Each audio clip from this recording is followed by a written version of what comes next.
Make sure you hit the like button. Make sure you subscribe. Week 7 over-unders. We've been hammering these totals all year. It's been sneaky. It hasn't been over the radar like our spread picks. Let's keep it going. Shout out to everyone in the comment section. Let's get to it. First game, Thursday night football. We got the Jacksonville Jags at the New Orleans Saints.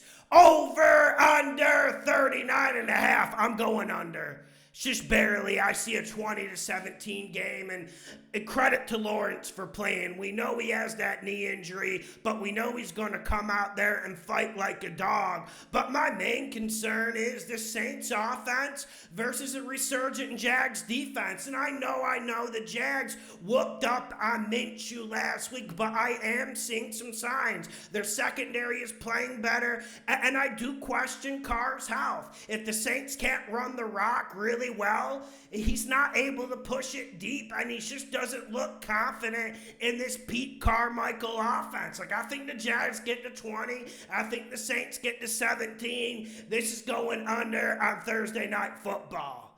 Next game, NFC South. We got the Atlanta Falcons at the Tampa Bay Buccaneers. Over, under, 37. I'm going over. I haven't looked at the public betting yet, but I imagine most of it is on the under. But I'm going over here. I think this is a close game. I think this is a game where we see 2 or 3 scores in the last 7 minutes. I'm not saying it's going to be a shootout. I'm not saying Desmond Ridder and Baker are going to go for 40 at 40-43 or anything along those lines. But I do think we see some explosive plays this game, and I think some of them come from the Falcons' offense. This Falcons' offense is due. They are gaining yards. Ridder is starting to play better. The bugaboo for them has been the turnovers. On the other side, this Bucs offense needs to respond, man. And I know the Falcons' defense is nothing to snub your nose at, but this is a challenge game for the Bucs offense. They have to do something. I think they do something. I think the Falcons do something. I'm going over the 37 with a big surprise. Next game, we got the Cleveland Browns at the Indianapolis Colts. Over, under, 40. Money, money, money. Money. Under. Make it a damn money pick. I love this one. Like I loved the Browns 49ers under last week. Now let me lay this out for you.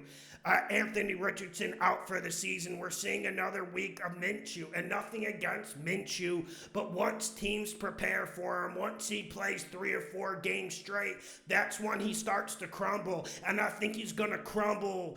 Here's what the Browns are going to do. They're going to go tight man-to-man, press man-to-man, and they're going to absolutely suffocate this Colts offense. I'm not sure this Colts offense is going to be able to run the ball. I think we see turnovers from Minshew, but we also see a lot of 3-and-outs on the other side. Listen, even if Deshaun plays, we know this Browns offense isn't anything potent and isn't anything scary. Like, I know Grover Cleveland is suspended on that Colts front, but they still got other dogs who will keep the Browns tamed. I'm going under the 40. Make it a damn money pick.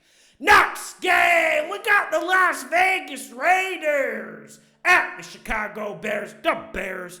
Over, under, 37.5. I'm going under.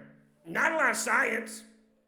We don't know if Jimmy G is playing. If you told me Jimmy G was going to be out there at 80% health, I would probably go over. But as of right now, 2 backups going against it. I'm going under the 37.5.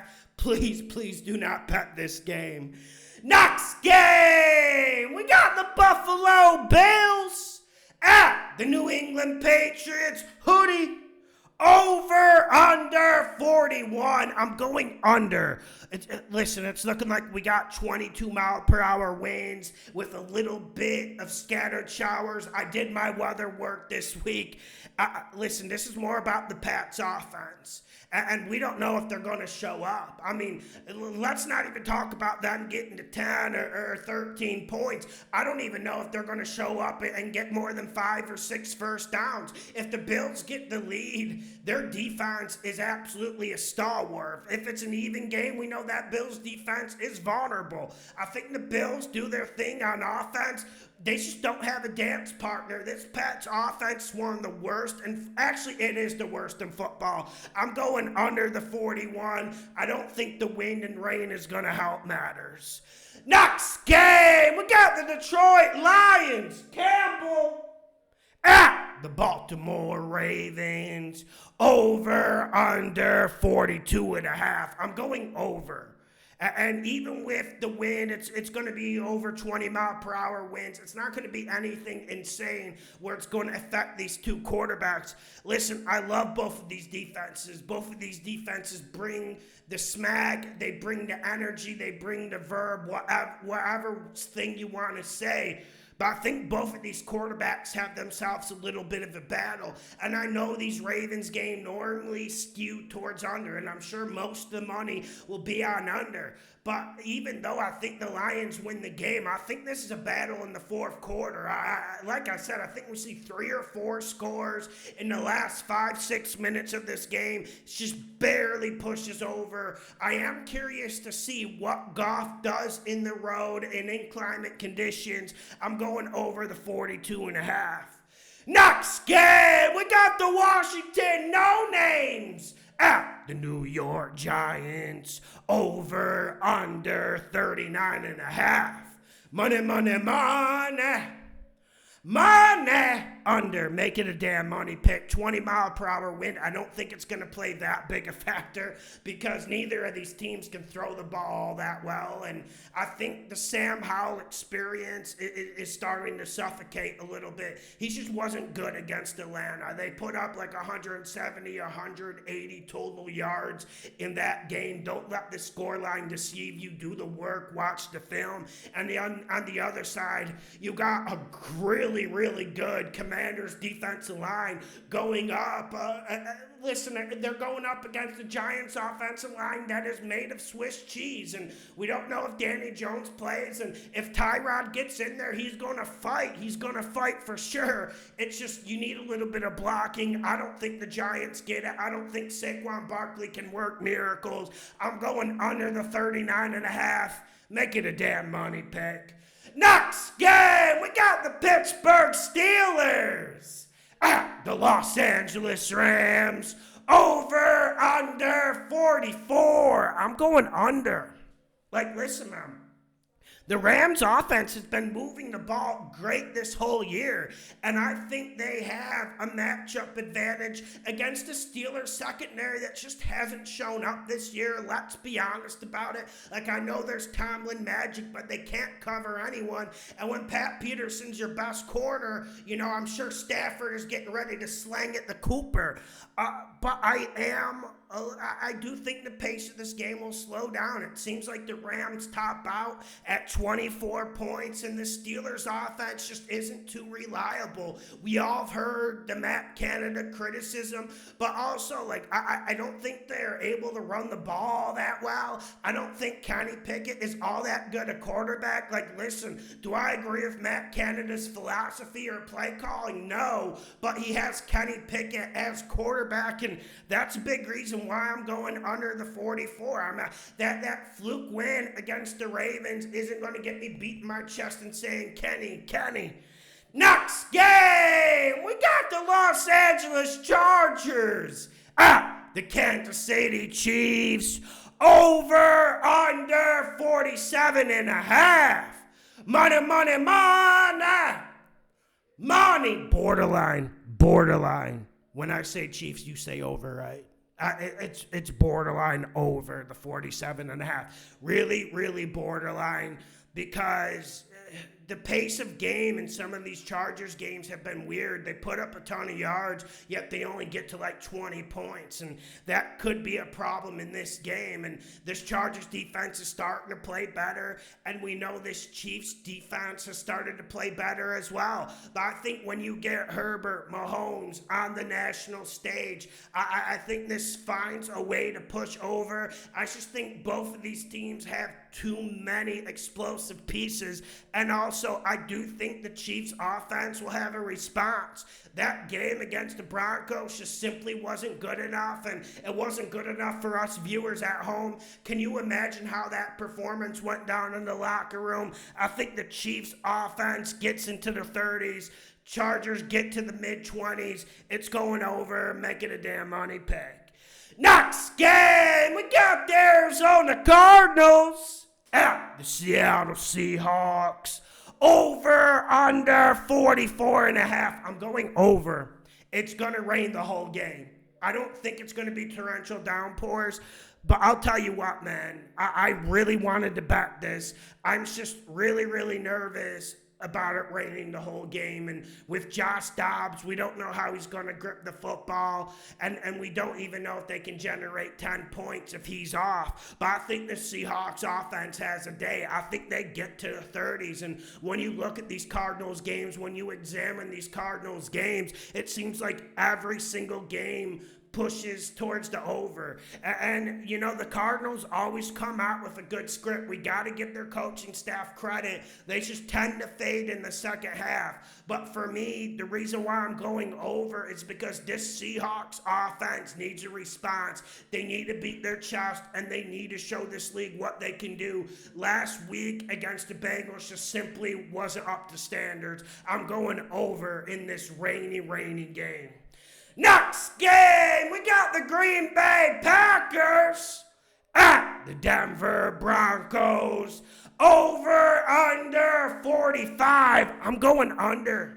Man, there's just something I'm not liking about this Packers offense. And I know the easiest guy to throw under the truck, so to speak, is Love. I don't think he's playing good, but the Aaron Jones injury and Watson injuries sure haven't helped. But we got to give the Broncos defense some credit. I know they've probably looked like one of the worst defenses in NFL history, but we've seen them actually start to play a bit better these last two games. I think the Broncos defense continues to evolve, and I think the Broncos offense will be running to the rock quite a bit this game. We know when you go up against the Packers defense, do you really want to throw against Jair Alexander? No, not really. That secondary can cover, but one thing you can do against the Packers is run the ball right down their damn throat, and that's a recipe to kill clock and keep the game under. I really like this under 45, actually borderline money pick here. The more I talk myself into it, I don't know about you guys, but the Jordan Love stuff got crazy after week one against the Bears. Like, Packers fans are sending me like hour-long messages saying how I didn't know ball. Yes, I do know ball, and this kid can't play. Nothing against him. He seems like a nice guy. I'm going under the 45, borderline money pick. Next game, we got the Miami Dolphins. 2-0 at the Philadelphia Eagles. Over, under 52. Money. Over. Make it a damn money pick. I understand this is dangerous. I understand. Because we know the Eagles can run the ball, and we know the Dolphins haven't been good at running it. That will probably be the Eagles' strategy to run it a lot. But at the end of the day, Tua is still going to get 8-9 possessions in this game. And I believe Mike McDaniel will have a plan to deal with this ferocious defensive line. I think we see a hallmark day from Tua. This Dolphins team was absolutely bum-rushed and embarrassed and butt-blasted when they went up to Buffalo. I don't know what other adjectives you want me to throw out, but does it really define the team? Are they going to let this define their team? I don't think so. Things are going to get to 30. And when you get this Eagles team up against the wall, we know one thing about them. Even though they struggled on offense this year, they're going to go down fighting. They're not going to let the Dolphins run up and down the field without some answers from Hurts, from A.J. Brown. I absolutely love the over, and this has a chance to turn into an old school AFL type shootout. I really, truly believe that. If I was the Eagles coach, I'd be wanting to run it. I want to run it a lot, but I think this game, if the Dolphins get up like 14-3, 14-7, we're going to see this transform into a shootout. Hurts answers the critics. Tua answers the critics. I'm going over the 52, making a damn money pick. Next game, we got the San Francisco 49ers at my Minnesota Vikings. Over, under 44. I'm going under, man. Because the big reason why we made that big bet for the Vikings last week against the spread was I like what Flores is doing on defense. And I know the talent on defense, especially in the front, especially in the secondary, isn't good for the Vikings. But they're playing really, really good ball, and Flores is coaching them up. And we saw Purdy struggle against the Browns. Can the Vikings do the same things that the Browns defensive line does? No. But can the Vikings defense stay competitive, stay compact, and make Brock Purdy throw it underneath? Yes. And this 49ers team comes in limping a little bit. And I got to tell you, on the other side of the ball, I'm worried about my Vikings offensive line. You know, when you talk about the Vikings, you got Darisaw and you got O'Neal, two of the bookend tackles. O'Neal's not blocking anything, man, and that's where Bosa lines up. And we know how Kirk Cousins deals with pressure. He doesn't deal well. Doubt my Vikings run it as well. I'm going under the 44 in the Monday Night Football matchup. Make sure you hit the like button. Make sure you subscribe. The best gambling show on the internet. Leave a comment. Say hello to your boy. Let's have a great week, man. We've been steamrolling the books the last 3 weeks, 4 in a row.